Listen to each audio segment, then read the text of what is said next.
Direction l'Est de la France. Nous partons dans le département des Vosges, au sud de la Lorraine. Nous allons à Épinal. Visiter les coulisses de la société Bragard, c'est accéder à plus de 70 ans d'histoire dans le domaine du vêtement professionnel haut de gamme. Fondée dans les Vosges en 1933 par Henri Bragard, l'entreprise se distingue en développant des modèles modernes et confortables destinés principalement au métier du bâtiment. Dans les années 70, Gilles Bragard, le fils d'Henri, reprend le flambeau. Il ouvre l'entreprise à l'international.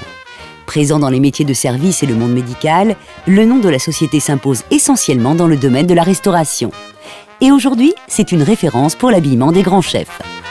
Cette veste que j'avais créée pour Paul Bocuse, il y a maintenant plus de 25 ans, a eu un grand succès et nous a permis de nous faire connaître aux quatre coins de la planète.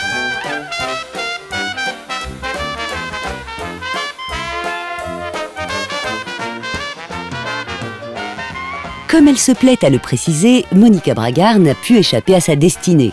En ayant deux grands-pères tailleurs, une mère styliste et un père qui vendait ses créations, elle se dirige tout naturellement vers le monde de la mode. Après avoir travaillé pour Yves Saint Laurent, Hermès, Nina Ricci et Courrèges, elle décide de mettre son talent au service de son mari en lançant sa première collection.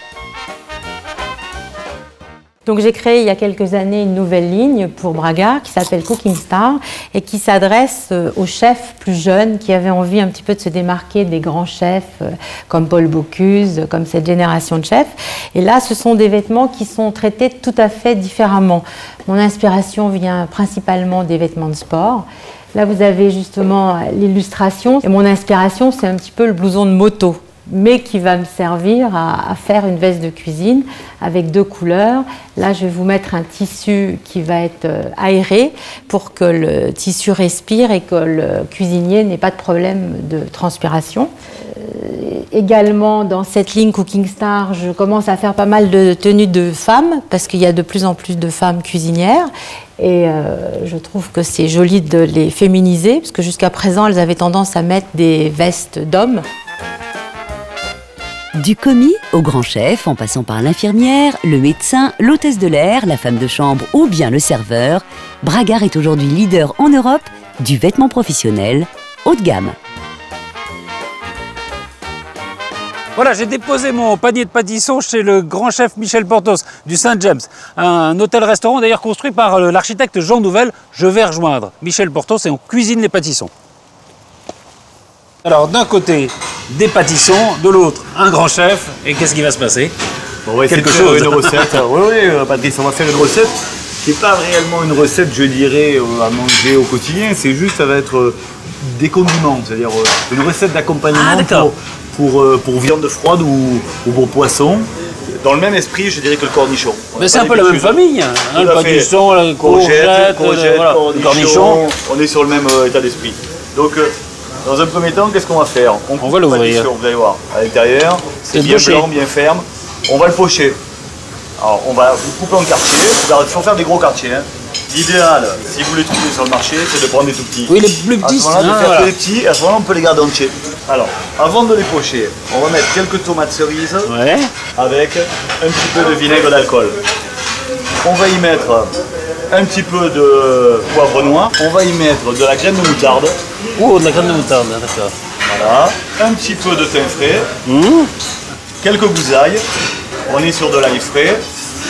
Voilà, on pèle l'ail. Voilà, on récupère les gousses. On va y rajouter aussi des oignons. Un petit peu d'oignons. Voilà, ils sont super frais, bien blancs. Oui, tout ça, c'est des produits très frais. Oui.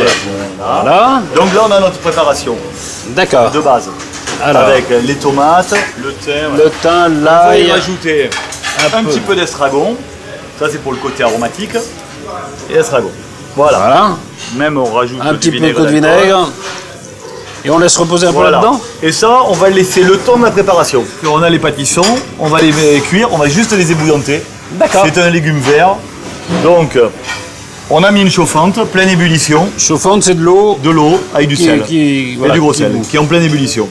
Et du gros sel pour garder la couleur, hein, c'est ça? Alors, le gros sel va être là pour fixer la chlorophylle. Très bien. Donc, dans un premier temps, on verse dans l'eau les pâtissons. On va juste les recouvrir. Faut pas les recouvrir trop longtemps. Hein. On va les recouvrir comme ça pendant 1 minute. Ça sert à quoi de recouvrir? C'est juste pour faire remonter à ébullition. Par contre, vu qu'on a besoin d'oxygénation, une fois que c'est remonté à ébullition, on enlève le couvercle. Sinon, on aura un problème, le légume il sera plus vert. D'accord. Donc, super important. Donc, une fois qu'on a fait notre préparation, dans un récipient, on va mettre de l'huile d'olive. Voilà. Ouais. Là, on met de la très bonne huile d'olive. La bonne, hein, celle-là. La bonne. La première pression à froid. Première pression à froid. Voilà. La bonne. On a de l'huile. Ah oui, on en a quand même un on en met, on y va. Faut pas avoir peur. Là, ici, on a du fenouil sec. Fenouil, d'accord. Voilà, c'est ce qu'on trouve sur le bord des routes. Ouais. Faut se baisser pour le ramasser. On fait tremper. On va faire tremper, voilà. D'accord. On va s'occuper de nos pâtissons. Alors, les pâtissons sont revenus à ébullition. Ouais. On va les sortir, on va les écouter, on va les mettre dans de l'eau glacée. Glacée, voilà. Vous avez préparé une petite... glaçante.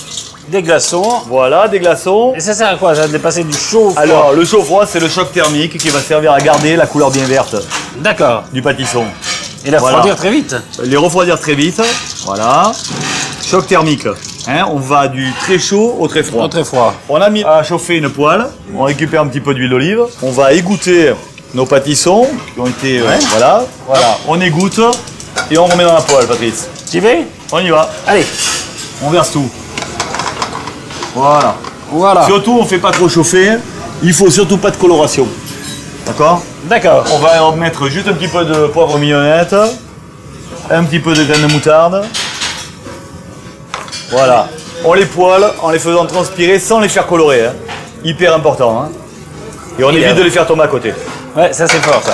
Ça, je suis pas encore à ce niveau-là, moi. Une fois qu'on a le légume, on le met à égoutter. Encore, d'accord. Hein, pour enlever le surplus d'huile. De ma terrasse. La recette est finie. C'est fini?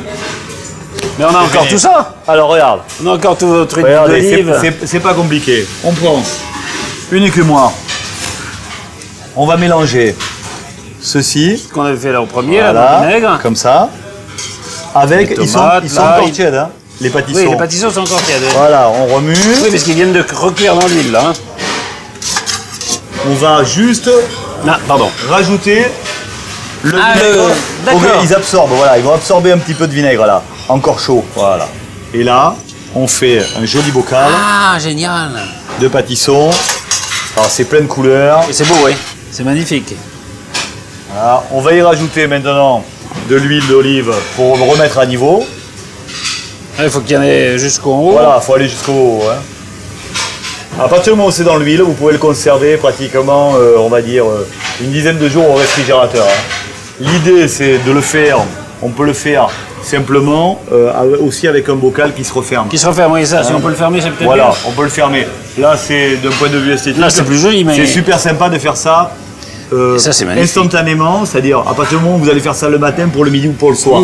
C'est génial. Si vous voulez le garder... Maintenant, si vous le gardez, il vaut mieux avoir un bocal qui se ferme. Voilà. Et ça va nous donner alors des condiments, au fond. Qu'on pourra utiliser avec de la viande, avec une viande froide, avec du poisson. C'est génial. Pour l'été, à mon avis, c'est plutôt sympa. Ah, c'est ça, c'est esthétique. Michel Porthos, merci infiniment de nous avoir reçus dans les magnifiques cuisines du Saint-James à Bouillac, hein, à côté de Bordeaux.